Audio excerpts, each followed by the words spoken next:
لوئی فراگ نے جینی کو بتایا کہ موسلادھار بارش کی وجہ سے جنگل کی ساری غریب چنٹیوں کے گھر تباہ ہو چکے ہیں۔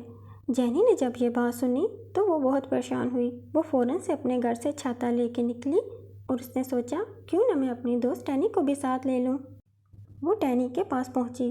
اس نے بتایا جنگل کے غریب چنٹیوں کو ہماری مدد کی ضرورت ہے۔ ادھر غریب چنٹیوں کے گھر تباہ ہو چکے تھے اور موسلادھار بارش سے بچنے کے لیے وہ خود کو پتوں سے ڈھانپے ہوئے بیٹھی تھی۔ جینی نے جب یہ دیکھا تو اس نے کہا ہم ان کو فوراً سے اپنے گھر لے کے جاتے ہیں کیونکہ یہ بھوکھی بھی ہیں۔ وہ چنٹیوں کو اپنے ساتھ اپنے گھر لے آئی۔ جینی کو وہ بات یاد آئی، نبی کریم صلی اللہ علیہ وسلم نے ارشاد فرمایا ہے جو کوئی بھوکے کو کھانا کھلائے گا اللہ تعالیٰ اس کو جنت کے پھل کھلائے گا۔ وہ چنٹیوں کے کھانے کے لیے کیک، چاکلیٹ اور ڈونٹ لے کے آئی۔ سبھی چنٹیوں نے خوب مزے سے کھایا۔ اتنے میں بارش بھی تھم گئی۔ چنٹیاں گھر سے باہر آئی۔ جینی نے کہا ہم ان چنٹیوں کے لیے ایک نیا گھر تعمیر کریں گے۔ اس کے لیے انہوں نے لکڑی کا ایک بہت بڑا سا بلاک لیا۔ بلاک کے اندر دروازے اور کھڑکیاں بھی لگائی۔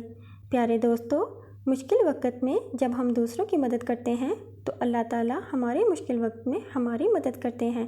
آپ اپنے دوستوں کی مدد ضرور کیجیے گا، چاہے وہ ایک پینسل دے کے ہی کیوں نہ ہو۔ اس طرح دوسروں کے دل میں ہماری عزت بھی بڑھتی ہے۔ جی تو پیارے بچوں، کیسی لگی آپ کو ہماری کہانی؟ ہمارے چینل کو لائک، شیئر اینڈ سبسکرائب کرنا مت بھولیے۔